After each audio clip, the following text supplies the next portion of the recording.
Welcome to Storywork. My name is Devin Madson, and today we're going to talk about that most dreaded part of the English language, adverbs.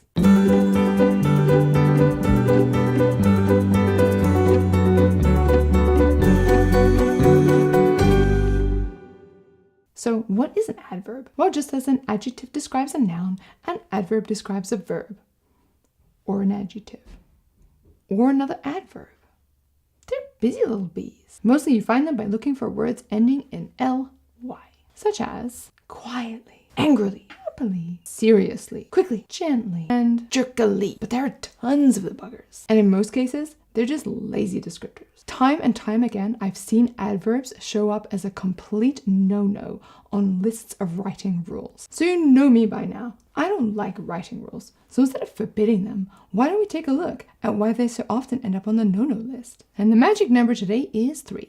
3 reasons. Number 1, they slow the narrative. Pacing is really important in stories, but pacing isn't all about where you put the action scene and how pithy your dialogue is. Pacing has as much to do with the words you choose and the length of your sentences. So if you're padding out your sentences with extra adverbs, it's going to feel slow, no matter what is happening. Let's take a look at an example. The man drew his very heavy sword as he slowly walked forward.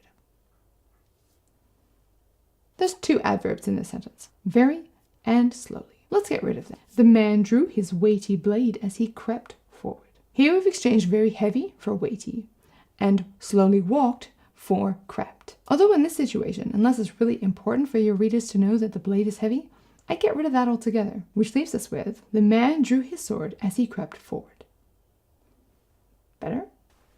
Reason number 2, they mean less. Consider walk slowly versus amble, stroll, creep. Which one has a more visceral meaning? How about ran fast as opposed to sprinted, hurried, raced? Which one gives you a better feeling for the scene that you're reading? No matter what you're writing, you should strive for strong words. Words that do the most amount of work with the least amount of letters. Worst of all are the adverbs of degree, like very, pretty, extremely. If you find yourself using very, pick a different word. Huge instead of very big. Swift instead of very fast. Powerful instead of very strong. Huge, swift, powerful. These words hold a lot more value. Huge is somehow bigger and more imposing than very big. In swift, you can hear the rush of the wind that is lacking in very fast. And powerful has a force that isn't anywhere to be found in very strong. Or if you have an extremely little plant, make it minuscule or tiny. Tiny looks a lot smaller than extremely little. And it's a lot less letters. So whenever you see these words, just get rid of them. Find something stronger to put in their place. And reason 3.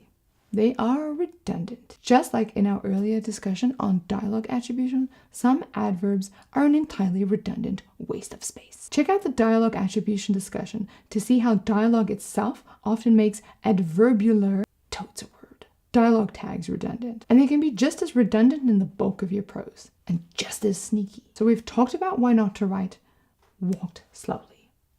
But it's a much more heinous crime to write crept slowly.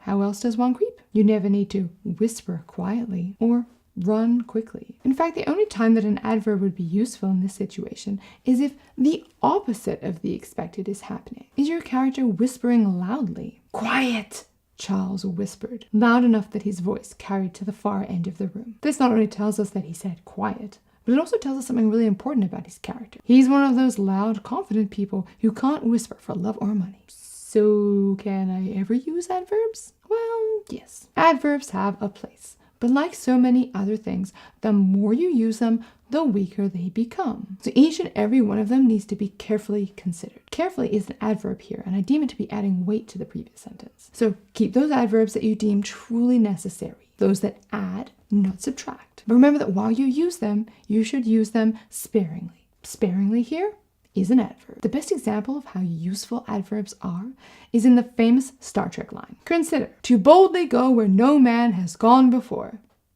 Would it have been as effective without the adverb?